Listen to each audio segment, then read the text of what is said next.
حدر و تدویر کا انداز، سلو موشن، ترتیل کی رفتار میں مرتل سورۃ العلق 10 آیات پڑھ لی اور لہجے کے ساتھ تلفظ کا خیال رکھتے ہوئے اور ساتھ اجرا بھی کریں گے انشاءاللہ۔ تو بالکل سلو موشن غور فرمائیں، مجھے دیکھا کریں، بچے کو بھی اسی طرح دکھایا کریں کہ بچہ جب پریکٹس کرے تو کیسے، ٹھیک ہے۔ اکثر جو استاد پڑھتا ہے یا پڑھاتا ہے کہلواتا ہے، بچہ نیچے دیکھ رہا ہوتا ہے، کوئی فائدہ نہیں ہوگا بھائی، ٹھیک ہے۔ ادھر دیکھیے، استاد بھی پھر بچے کو دیکھو، نیچے نہ دیکھنے لگ جائے استاد کیا پڑھ رہا ہے بچہ، ٹھیک۔ یہ دیکھیے گا، ذرا غور فرمائیے گا۔ اعوذ باللہ من الشیطان الرجیم، أعوذ بالله من الشيطان الرجيم. بسم اللہ الرحمن الرحیم، بسم الله الرحمن الرحيم. أرأيت إن كان على الهدى، أرأيت إن كان على الهدى مد نہیں ہوگی، ٹھیک۔ أو أمر بالتقوى، أو أمر بالتقوى.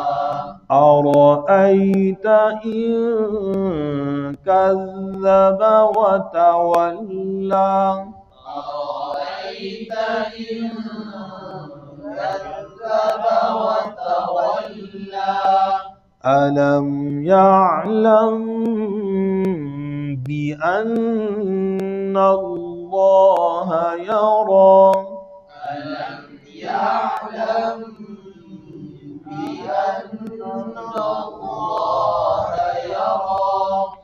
كلا لئن لم ينته كلا لئن لم ينته لنسفعا بالناصية، لنسفعا بالناصية. ناصية كاذبة خاطئة، ناصية كاذبة خاطئة. فليدع ناديه، فليدع ناديه. سندع الزبانية، سندع الزبانية.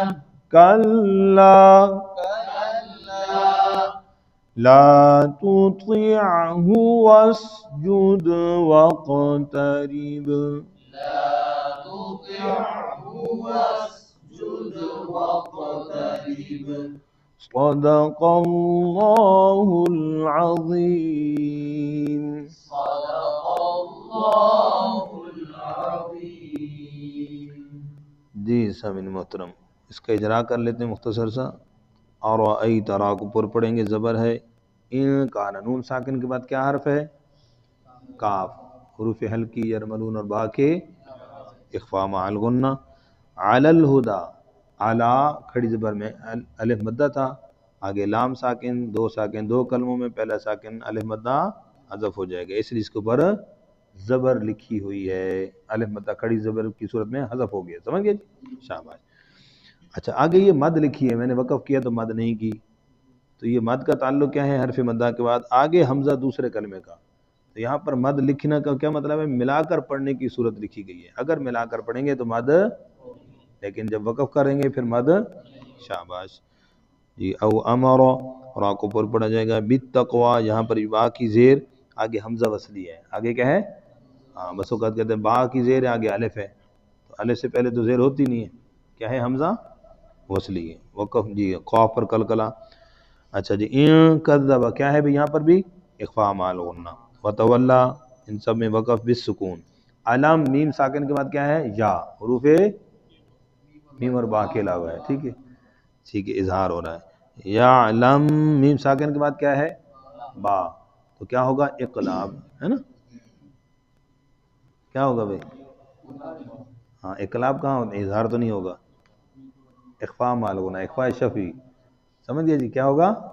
ہاں، تو کیسے پڑھیں گے؟ یعلم بی، با پر زور لگائیں گے، میم پر نرمی سے، بھی انا نون مشدد کا غنہ لفظ اللہ سے پہلے زبر ہے، اس کو پر پڑ جائے گا جی۔ کلا لئلم، نون ساکن کے بعد کیا ہے؟ لام، یرملون میں سے ادغام بلا غنہ، لام میم ساکن کے بعد جا، میم اور با کے علاوہ اظہار ہو رہا ہے۔ ینتہ، نون ساکن کے بعد کیا ہے؟ تا، تا ہے اخفاء مال غنہ، وقف بالاسکان۔ لنصفعن، تنوین کے بعد کیا ہے؟ با، حرف اقلاب، اب اقلاب آ گیا، نون ساکن تنوین کو کیا کریں گے؟ میم سے بدل کر اخفاء مال غنہ ادائیگی، اخفاء مال غنہ اخفاء شفیع کی طرح ہوگی، لیکن اس کا نام اقلاب ہوگا جی۔ نون مشدد کا غنہ ناصیہ، صاد کو پورا پڑا جائے گا، وقف بالابدال، گولتا کو ہاتھ سے بدلا، ناصیتن، تنوین کے بعد کیا ہے؟ کاف، ٹھیک ہے، اخفاء مال غنہ۔ کاذبتن، تنوین کے بعد کیا ہے؟ خو، حروف ہلکی، اظہار ہو گیا، ٹھیک ہے جی۔ اور ملائیں گے تو پھر اخفاء مال غنہ، فل ید، دال پر قلقلہ، سند، دال پر قلقلہ، زبانیت کلہ، یہاں پر یہ جو کلہ ہے، کلہ کی تین قسمیں ہوتی ہیں، ایک کلہ ابتدائی کلام میں، ایک کلہ درمیانے کلام میں، ایک کلہ انتہائی کلام آخر کلام میں۔ یہ کلہ کی وہ قسم ہے جو انتہائی کلام ہوتا ہے۔